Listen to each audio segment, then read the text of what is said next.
नमस्कार दोस्तों, आप सभी का स्वागत है आप सभी के अपने YouTube चैनल टीयर गुरुजी पर। दोस्तों, हमेशा की तरह आज मैं आपके लिए इतिहास से रिलेटेड 25 बहुत ही इम्पोर्टेंट प्रश्न लेकर आया हूं।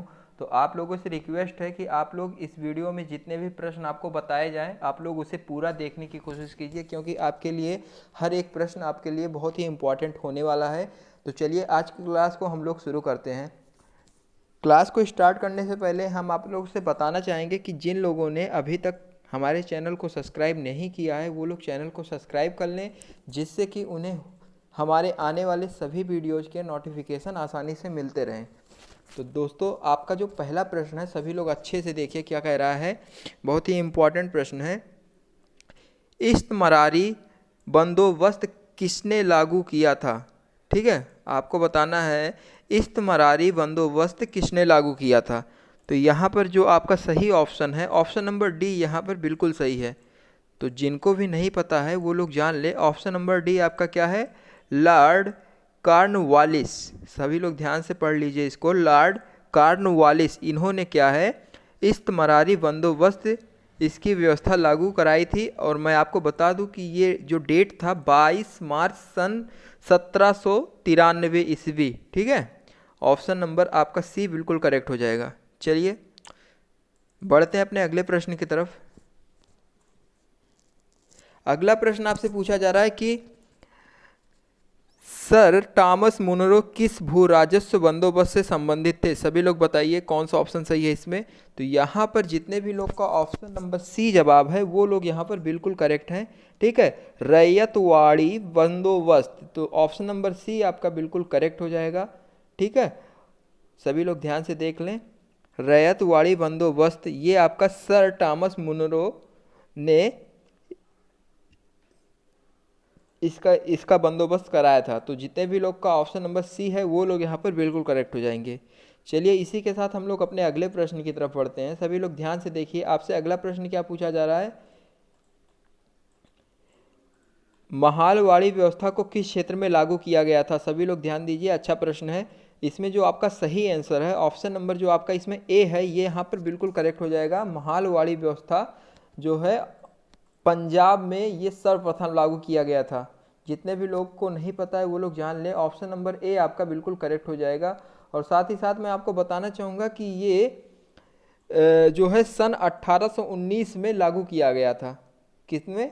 सन आप लोग ध्यान में रखिए, सन 1819 ईस्वी। तो जितने भी लोग का यहाँ पर ऑप्शन नंबर ए जवाब है वो लोग यहाँ बिल्कुल करेक्ट हो जाएंगे। चलिए दोस्तों अपने अगले प्रश्न की तरफ बढ़ते हैं। अगला प्रश्न आपसे पूछा जा रहा है कि निम्नलिखित में से कौन दादा भाई नौरोजी के धन के निष्कासन सिद्धांत में विश्वास नहीं करता है? ठीक है, यहाँ पर आपसे पूछा जा रहा है कि दादा भाई नौरोजी के धन के निष्कासन सिद्धांत में विश्वास नहीं करता है, वो ऐसा कौन शख्स है? तो यहाँ पर चौथे क्वेश्चन में जितने भी लोग का ऑप्शन नंबर डी जवाब है वो लोग यहाँ पर बिल्कुल करेक्ट हो जाएंगे। ठीक है, सर सैयद अहमद खां, ये जो है दादा भाई नौरोजी के धन निष्कासन का जो सिद्धांत है धन निष्कासन का, उसमें ये विश्वास नहीं रखते हैं। तो ऑप्शन नंबर डी जितने भी लोग का है वो लोग यहाँ बिल्कुल करेक्ट हो जाएंगे। और साथ ही साथ आप ये भी जान लीजिए कि सर सैयद अहमद खां जो है ब्रिटिश शासन के प्रति निष्ठावान थे, वे ब्रिटिश शासन के प्रति जो है ईमानदार भी थे। तो यहाँ पर जो आपका ऑप्शन नंबर सी डी है ये बिल्कुल करेक्ट है।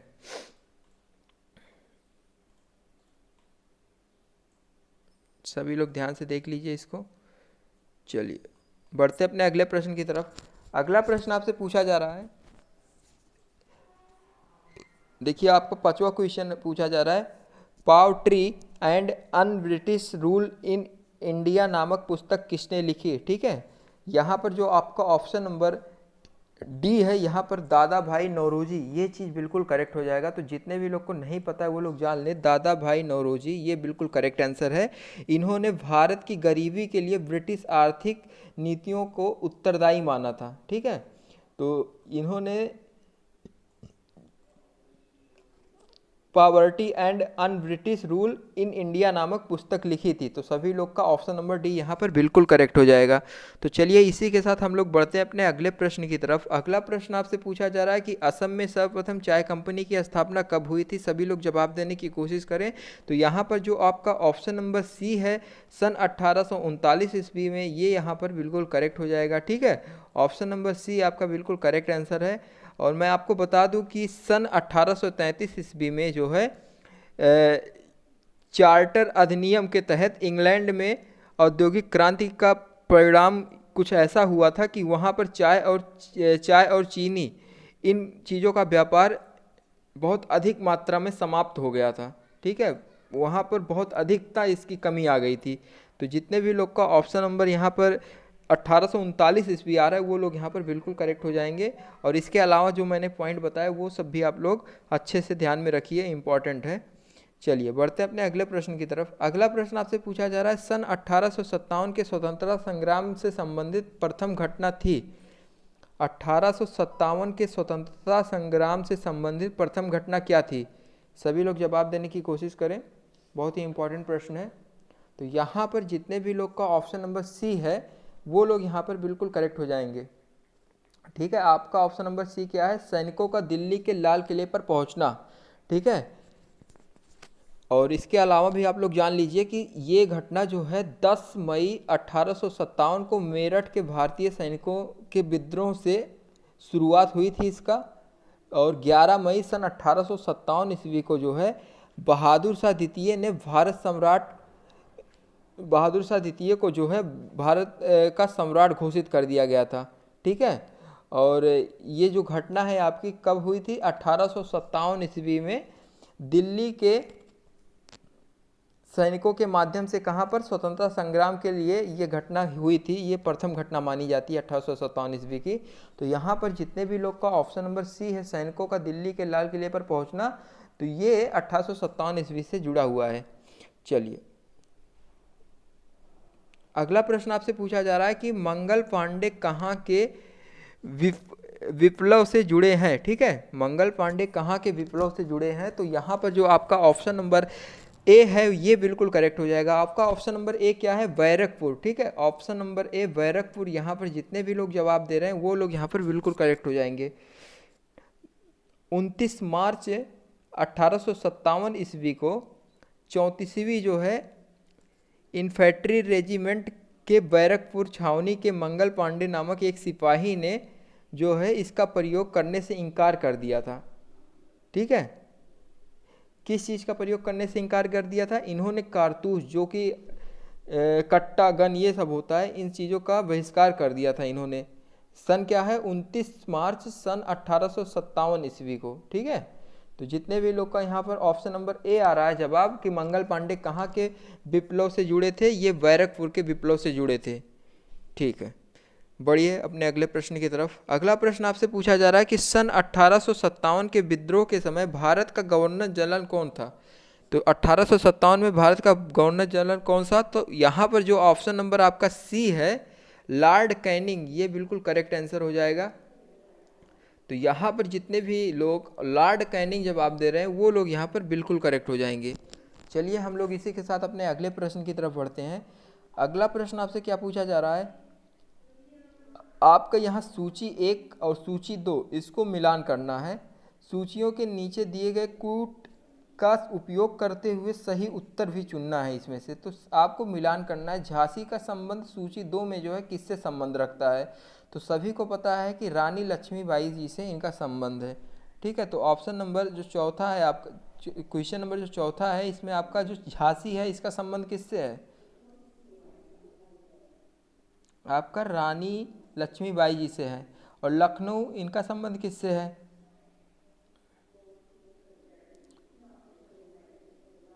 तो यहाँ पर जितने भी लोग का ऑप्शन नंबर यहाँ पर तीसरा वाला है, ये लखनऊ का संबंध बेगम हजरत महल जी से, ये बिल्कुल करेक्ट हो जाएगा। और ये आपका कानपुर, इनका संबंध किससे है? ये आपका दूसरा अली मुल्ला खां। ठीक है, और फैजाबाद बहुत ही इम्पॉर्टेंट है, ये आपका मौलवी अहमदुल्ला शाह से है। ठीक है, तो जितने भी लोग को नहीं पता है वो लोग यहाँ पर जान लें, बहुत ही इंपॉर्टेंट प्रश्न है। चलिए इसी के साथ हम लोग बढ़ते हैं अपने अगले प्रश्न की तरफ। अगला प्रश्न आपसे पूछा जा रहा है कि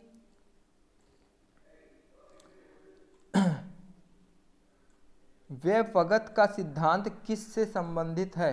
ठीक है, बताइए इसमें कौन सा सही हो जाएगा।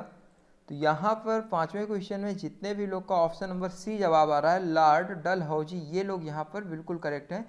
जितने भी लोग ये सोच रहे हैं कि लॉर्ड डलहौजी जी का सिद्धांत जो है व्यपगत सिद्धांत से संबंध रखता है, तो वो लोग यहाँ पर बिल्कुल करेक्ट हो जाएंगे। आपको मैं बता दूं कि ये जो है पांचवा क्वेश्चन जो है आपसे पूछा जा रहा है, ये व्यपगत सिद्धांत ये जो है राज्य हड़प नीति को लॉर्ड डलहौजी ने लागू किया था। ठीक है, किसने लागू किया था? लॉर्ड डलहौजी ने। और आपको मैं बता दूं कि व्यपगत सिद्धांत के द्वारा विलय किए गए राज्य क्या थे? सतारा, इसका विलय कब हुआ था? आपको मैं बता दूं सतारा जो है इसका विलय 1848 ईस्वी में हुआ था। और जैतपुर एक है, इसका भी विलय हुआ था उस समय 1849 ईस्वी में। और तीसरा आपका आता है झांसी, इसका भी विलय इन्होंने किया था 1853 ईस्वी में। और आपका चौथा जो है नागपुर, इसका भी विलय किया था 1854 ईस्वी में। मैंने जो जो पॉइंट बताया आप लोग अच्छे से ध्यान में रखिए, सारे पॉइंट आपको इम्पॉर्टेंट है।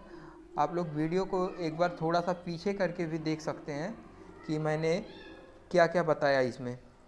ठीक है, तो चलिए अपने अगले प्रश्न की तरफ बढ़ते हैं। अगला प्रश्न आपसे पूछा जा रहा है 1857 की क्रांति में बिहार में विद्रोह का प्रमुख केंद्र था। बताइए 1857 की जो क्रांति हुई थी उस समय बिहार में विद्रोह का प्रमुख केंद्र कौन सा था? तो यहाँ पर 6वें नंबर क्वेश्चन में जितने भी लोग का ऑप्शन नंबर डी जवाब है वो लोग यहाँ पर बिल्कुल करेक्ट हो जाएंगे। ठीक है, जगदीशपुर, जितने भी लोग का ऑप्शन है वो लोग यहाँ पर बिल्कुल करेक्ट हैं। और साथ ही साथ आप लोग ये भी जान लें कि ये जो घटना है कब की है? 15 जुलाई सन 1857 ईस्वी की।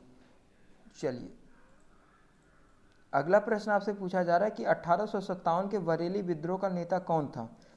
तो जो बरेली विद्रोह हुआ था इसका नेता कौन था 1857 ईस्वी में? तो यहाँ पर जितने भी लोग का ऑप्शन नंबर खान बहादुर खान आ रहा है वो लोग यहाँ पर बिल्कुल करेक्ट हो जाएंगे। खान बहादुर खान ये आपका बिल्कुल करेक्ट आंसर है। तो जितने भी लोग का ऑप्शन ए है वो लोग बिल्कुल करेक्ट हो जाएंगे। जुकाम बहुत हो गया आज। 8वां क्वेश्चन आपसे पूछा जा रहा है कि भारतीय स्वाधीनता आंदोलन का सरकारी इतिहासकार कौन था? सभी लोग बताएं 8वें क्वेश्चन में। तो यहाँ पर जितने भी लोग का option number D SN Sen आ रहा है जवाब, वो लोग यहाँ पर बिल्कुल करेक्ट हो जाएंगे। ठीक है दोस्तों, आपका ऑप्शन नंबर डी बिल्कुल करेक्ट है, SN सेन आपका बिल्कुल करेक्ट आंसर है। अगला प्रश्न आपसे पूछा जा रहा है कि निम्नलिखित में से कौन 1857 के विद्रोह में अंग्रेजों का कट्टर दुश्मन था? ठीक है, 1857 ईस्वी में अंग्रेजों का कट्टर दुश्मन कौन था? देखिए इसमें जो आपका ऑप्शन नंबर ए है मौलवी अहमदुल्ला शाह, ये बिल्कुल सही हो जाएगा। ये जो है अंग्रेजों के बहुत कट्टर दुश्मन थे।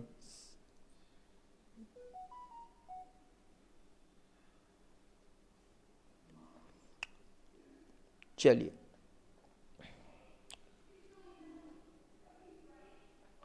अगला प्रश्न आपसे पूछा जा रहा है कि प्रसिद्ध उर्दू शायर मिर्जा गाबिल का मूल निवास कहाँ था? आगरा, दिल्ली, लखनऊ, लाहौर। 10वें क्वेश्चन में जितने भी लोग का ऑप्शन नंबर ए जवाब आ रहा है वो लोग यहाँ पर बिल्कुल करेक्ट हो जाएंगे। आपका आगरा जो है ये बिल्कुल करेक्ट आंसर है। ठीक है, प्रसिद्ध उर्दू शायर मिर्जा गाबिल का मूल निवास कहाँ पर था? आगरा में था। तो जितने भी लोग का ऑप्शन नंबर ए है वो लोग यहाँ पर बिल्कुल करेक्ट हो जाएंगे। 27 दिसंबर सन 1796 ईस्वी को आगरा में उर्दू शायर मिर्जा गाबिल का जन्म हुआ था। मिर्जा गाबिल 1857 ईस्वी के विरोध में जो है प्रत्यक्षदर्शियों में से एक थे और इनको उर्दू भाषा का सार्वधिक ज्ञान था और ये उसके महान नायक भी माने जाते थे उर्दू भाषा के। तो जितने भी लोग का ऑप्शन नंबर ए है वो लोग बिल्कुल करेक्ट हो जाएंगे। प्रसिद्ध उर्दू शायर मिर्जा गाबिल का मूल निवास कहाँ था? आगरा में था। चलिए दोस्तों, इसी के साथ हम लोग अपने अगले प्रश्न की तरफ बढ़ते हैं। अगला प्रश्न आपसे पूछा जा रहा है कि महारानी विक्टोरिया ने भारतीय प्रशासन को ब्रिटिश ताज के नियंत्रण में लेने की घोषणा कब की थी? तो यहाँ पर सभी लोग जवाब देने की कोशिश कीजिए। यहाँ पर जो आपका ऑप्शन नंबर 1 है, यहाँ पर बिल्कुल करेक्ट हो जाएगा। ऑप्शन नंबर 1 का क्या कह रहा है कि 1 नवंबर सन 1858 ईस्वी को महारानी विक्टोरिया ने भारतीय प्रशासन को ब्रिटिश ताज के नियंत्रण में लेने की घोषणा की थी। तो जितने भी लोग का ऑप्शन नंबर ए जवाब आ रहा है वो लोग यहाँ पर बिल्कुल करेक्ट हो जाएंगे। चलिए अगले प्रश्न की तरफ बढ़ते हैं। अगला प्रश्न आपसे पूछा जा रहा है कि निम्नलिखित में से कौन असम में 1857 ईस्वी की क्रांति का नेता थे? तो यहाँ पर सभी लोग जवाब देने की कोशिश कीजिए। तो यहाँ पर जो आपका ऑप्शन नंबर ए है, दीवान मनीराम दत्त, ये बिल्कुल करेक्ट आंसर है। ठीक है, दीवान मनीराम दत्त जी हैं, ये 1857 ईस्वी की क्रांति के नेता थे। तो सभी लोग का ऑप्शन नंबर ए जो है बिल्कुल करेक्ट हो जाएगा। दोस्तों बहुत ही इंपॉर्टेंट प्रश्न है, सभी लोग ध्यान से इसे देख लीजिए। चलिए इसी के साथ हम लोग अपने अगले प्रश्न की तरफ बढ़ते हैं। अगला प्रश्न आपसे पूछा जा रहा है कि 1857 के स्वतंत्रता संग्राम में किस राजवंश ने अंग्रेजों की शाब्दिक सहायता की थी? तो अंग्रेजों की सहायता करने वाला कौन सा राजवंश था, आपसे ये पूछा जा रहा है। तो 13 नंबर क्वेश्चन में जो ग्वालियर की संधियाँ हुई थी, ये लोग बहुत ही ज़्यादा अंग्रेजों की मदद के लिए तत्पर थे। इन्होंने ही उनकी मदद की थी सबसे ज़्यादा अंग्रेजों की, और ग्वालियर की सिंधियाँ। ठीक है, तो जितने भी लोग का ऑप्शन नंबर ए है बिल्कुल करेक्ट हो जाएगा। आपसे क्वेश्चन पूछा जा रहा है कि 1857 के स्वतंत्रता संग्राम में किस राजवंश ने अंग्रेजों की सर्वाधिक सहायता की थी? तो ग्वालियर की सिंधियाँ, ये राजवंश जो था, इन्होंने ही सर्वाधिक सहायता की थी। चलिए अगला प्रश्न आपसे पूछा जा रहा है कि भारत का पहला समाचार पत्र कौन था? बहुत ही इंपॉर्टेंट प्रश्न है, मोस्ट इंपॉर्टेंट है, सभी लोग ध्यान दीजिए। आपसे ये पूछ रहा है कि भारत का पहला समाचार पत्र कौन था? तो यहाँ पर जितने भी लोग का ऑप्शन नंबर ए है द बंगाल गजट, वहाँ लोग बिल्कुल करेक्ट हो जाएंगे। बिल्कुल सही आंसर है द बंगाल गजट। ठीक है, और ये जो है मैं आपको बता दूं कि पहला समाचार पत्र कंपनी जो है कलकत्ता में ही भारत में शुरू हुई थी 1776 ईस्वी में। ठीक है, अगला प्रश्न आपसे पूछा जा रहा है कि निम्न में से किसने सर्वप्रथम प्रेस सेंसरशिप लागू की थी? सभी लोग बताएं आपका कौन सा ऑप्शन सही है इसमें। निम्न में से किसने सर्वप्रथम प्रेस सेंसरशिप लागू की थी? तो यहाँ पर जितने भी लोग का ऑप्शन नंबर जो भी है वो लोग कमेंट बॉक्स में बताएं। तो आपका जो ऑप्शन नंबर दूसरा वाला है यहाँ पर बिल्कुल करेक्ट हो जाएगा। ठीक है दोस्तों, आपका जो ऑप्शन नंबर यहाँ पर इसमें जो ऑप्शन नंबर पहला है ये चीज़ बिल्कुल करेक्ट हो जाएगा, लॉर्ड वेलेस्ली। ठीक है, तो बिल्कुल करेक्ट आंसर है। तो जितने भी लोग का ऑप्शन नंबर ए जवाब है वो लोग यहाँ बिल्कुल करेक्ट हो जाएंगे। चलिए इसी के साथ हम लोग ऑप्शन नंबर बी आपका बिल्कुल करेक्ट है, राजा राम मोहन राय। चलिए दोस्तों अपने अगले प्रश्न की तरफ बढ़ते हैं। अगला प्रश्न आपसे पूछा जा रहा है सपना इंडियन मिरर अखबार का प्रकाशन कहाँ से हुआ था? तो यहाँ पर जितने भी लोग पांचवें क्वेश्चन में ऑप्शन नंबर बी जवाब दे रहे हैं कलकत्ता, वो लोग यहाँ पर बिल्कुल करेक्ट हो जाएंगे। ठीक है, कलकत्ता आपका बिल्कुल करेक्ट आंसर है। सभी लोग ध्यान से देख लीजिए, इंपॉर्टेंट क्वेश्चन है। सन 1861 इसमें इंडियन मिरर अखबार, जिसका नाम क्या था, इंडियन मिरर अखबार, इसका प्रकाशन कहाँ पर हुआ था? कलकत्ता में हुआ था। दोस्तों आपका अगला क्वेश्चन, ये लास्ट क्वेश्चन है, आपसे पूछा जा रहा है गदर पत्र का प्रथम अंक निम्नलिखित में से किस भाषा में प्रकाशित हुआ है? तो यहाँ पर सभी लोग बताएं। तो इसमें जो छठवें क्वेश्चन में आपका ऑप्शन नंबर ए है उर्दू, ये लोग बिल्कुल करेक्ट हो जाएंगे। जितने भी लोग उर्दू जवाब सोच रहे हैं आपका बिल्कुल करेक्ट आंसर है। दोस्तों इसी के साथ ये वीडियो यहीं पर समाप्त होती है। और अगर आप लोग को ये वीडियो अच्छा लगा हो तो वीडियो को लाइक करिए, और वीडियो को यदि पहली बार देख रहे हैं, हमारे चैनल पर पहली बार हैं, तो चैनल को सब्सक्राइब करिए। वो जो लाल वाला बटन है उसको आप प्रेस करिए, और बेल आइकन भी दबा दीजिए, जिससे कि आपको नोटिफिकेशन आसानी से मिलता रहे। और साथ ही साथ अगर आप लोग अगला भी वीडियो देखना चाहते हैं तो आप लोग शाम को 6 बजे तैयार रहें। आपको 6 बजे वीडियो प्रोवाइड किया जाएगा, जिसमें जीके जीएस से रिलेटेड 25 मोस्ट इंपॉर्टेंट प्रश्न मैं डेली बेसिस पर लेकर आता हूं। तो सभी लोग उसे ज़रूर देखें। चलिए मिलते हैं अपने अगले वीडियो में, तब तक के लिए धन्यवाद। और वीडियो देखने के लिए बहुत बहुत धन्यवाद, और वीडियो को शेयर करना ना भूलिए।